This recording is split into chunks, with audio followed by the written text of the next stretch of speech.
picture being so educated, so respected, and so rich that the European empire colonizing your country treats you like one of their own.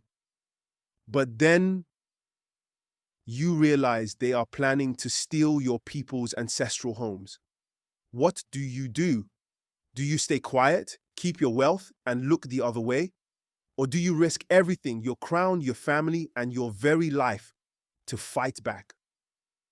This is the true story of King Rudolf Duala Manga Bell, a man who looked the mighty German Empire in the eye, said no, and paid the ultimate price for Africa's freedom.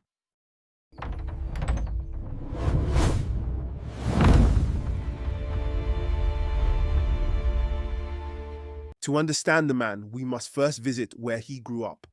Rudolf Duala Manga Bell was born in 1873 in Douala, a bustling, beautiful coastal town in what is now the nation of Cameroon. He was born into royalty. His grandfather, King Ndoumbe Bell, was one of the leaders who signed a protection treaty with the German Empire in 1884. This treaty was supposed to guarantee that the Douala people kept their land, their trade, and their freedom, while Germany managed the territory. Because of this close relationship with Germany, young Rudolf was sent far away from the warm shores of Africa. He was sent to study in Germany. For 5 years, Rudolf lived in Europe. He learned to speak perfect German. He studied their laws, their culture, and their way of thinking. He was brilliant, charming, and highly respected by his German hosts. They saw him as the perfect assimilated African, someone who would eventually go back home and be a loyal, obedient servant to the German Empire. But they misunderstood him. Rudolf didn't learn the German system to become their puppet. He learned their system so he could protect his people. In 1908, Rudolf was crowned king of the Bell dynasty. At first, things were peaceful. He worked alongside the German colonial administration, trying to build a modern Douala while keeping his people's traditions alive. But then the betrayal happened. In 1910, the German colonial governor decided that the European settlers didn't want to live next to the native Africans anymore. They came up with a cruel plan. They wanted to push the Douala people away from their ancestral homes along the Wouri River. They wanted to bulldoze the African houses and create a European-only zone. The Germans offered the king money to look the other way. But King Rudolf was not for sale. He remembered the treaty his grandfather signed, the treaty that specifically said the land belonged to the Douala people forever. Instead of starting a violent, bloody war that his people would surely lose against the massive German army, Rudolf did something brilliant. He used the education the Germans had given him. He fought them with their own laws. He hired German lawyers. He sent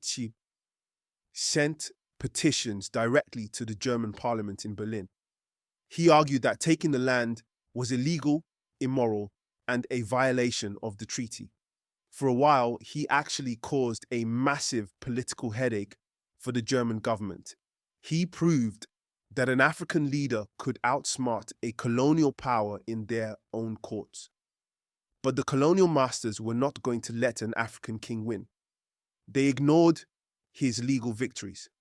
They fired him from his government jobs, stopped paying his salary, and eventually decided they were going to take the land by force anyway.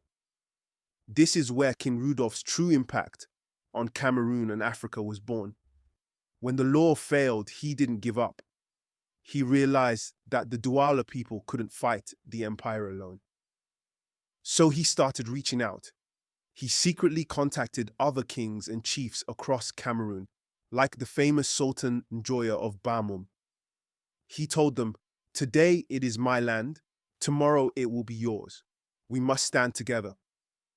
He even sent secretly coded messages to the British and the French, asking for their help to overthrow the oppressive German rule.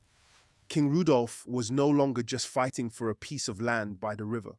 He was planting the seeds of unity, He was showing Africans that they had to unite against a common oppressor.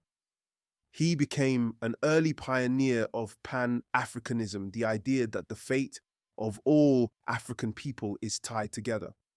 But secrecy is hard to keep in a colony crawling with spies. In the summer of 1914, the world was on the edge of World War I. The Germans, paranoid and angry, intercepted one of King Rudolf's secret letters asking for foreign help. For the Germans, this was the excuse they needed. They arrested King Rudolf Duala Manga Bell and charged him with high treason. His trial was a sham. It was rushed, unfair, and held behind closed doors. The verdict was decided before he even walked into the room. Guilty. The sentence, death by hanging. On August 8, 1914, at just 41 years old, King Rudolf was led out to the gallows. He did not cry. He did not beg. Witnesses say he walked with his head held high, full of dignity. His last words were reportedly directed at his oppressors, telling them that innocent blood would hang over them. He was executed alongside his closest friend and secretary, Ngoso Din, who stayed loyal to him until the very end. The Germans killed the man, but they could not kill what he started. Just a few weeks after his execution, World War I reached Africa, and the German Empire eventually lost control of Cameroon forever. Today, King Rudolf Duala Manga Bell is not remembered as a defeated man. He is a towering national hero in Cameroon. He is remembered as a martyr, a leader who refused to sell his soul, who protected his people's heritage, and who proved that true royalty is about sacrifice. His impact echoes through generations.